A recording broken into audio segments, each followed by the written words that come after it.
The Nikki Clarke Show, transforming lives one story at a time. If you would like to be a guest or become a part of our live studio audience or even to become a sponsor, just go to www.NikkiClarkeNetwork.com.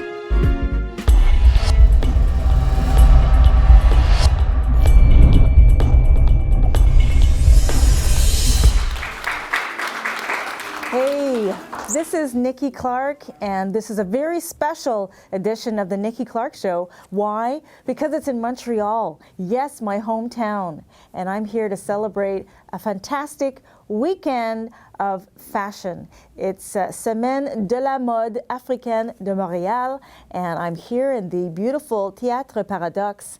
And I'm about to interview some of the best designers representing their beautiful clothing here. So first off, I have an interview with a very talented young lady. Her name is Comfort Bonsu. Please welcome her.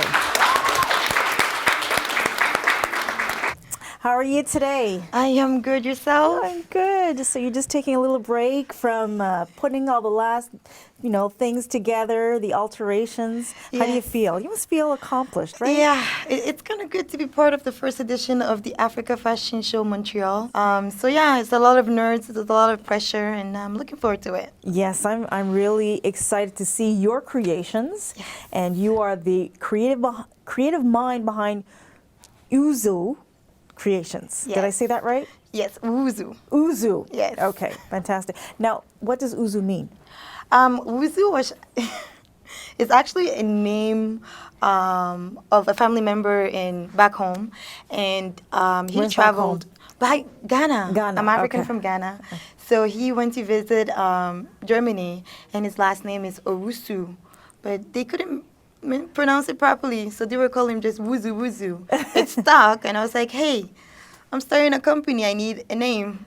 And I wasn't going with Comfort, so he's like, what about Uzu? So we came up with Uzu Creations. Look at that. And yeah, it's a family thing. It's a family thing. Yeah. So does he take credit for all the stuff that you put together? Well, listen, I make him make some of the decisions when I'm designing. I'm like, so what do you think about that? So I guess I can give him some of the credit. Okay, so it's a collaborative effort. Fantastic.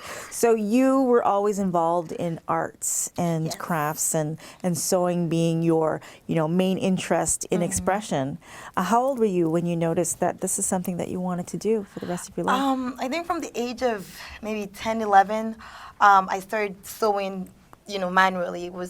I didn't have a machine back then, so I would literally manually, wow. Yeah, I would take, a needle and a thread, and I would draw some stuff. I remember my agenda in school is all filled with designs, and then try to make it a reality by taking some fabric and just stitching it together.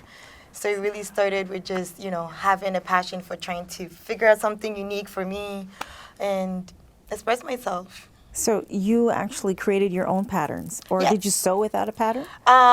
Because I didn't have a machine, it was all, I would cut visually how I think it would look on me, because it was initially made for myself. Okay. But then I moved away from clothing and just started doing accessories. All right. So when did it get to the point where you're thinking, yes, this is the time now I'm going to go retail, I'm going to show the world and show what is in my creative mind? It all started after returning back home to Ghana after almost 16 years here. I went there for the first time, and obviously you go there, you want to get clothing made. Went to see a seamstress, and I'm just sitting there and I'm looking at all this crabs that she has around. I'm like, what are you going to do with these? She's like, it's garbage.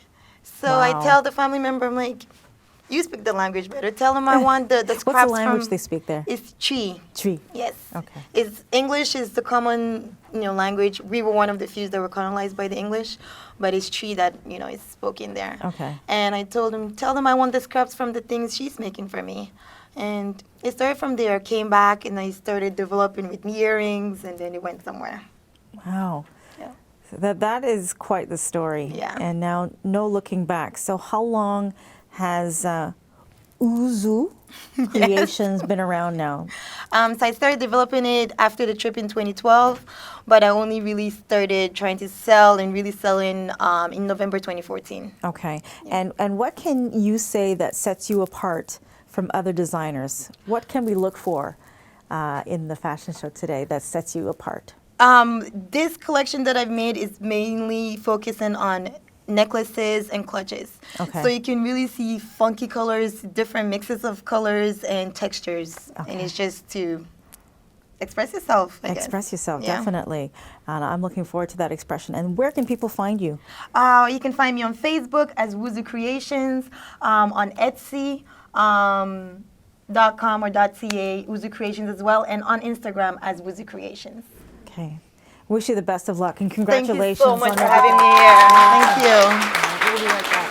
Nikki Clarke Show, transforming lives one story at a time. If you would like to be a guest or become a part of our live studio audience or even to become a sponsor, just go to www.NikkiClarkeNetwork.com.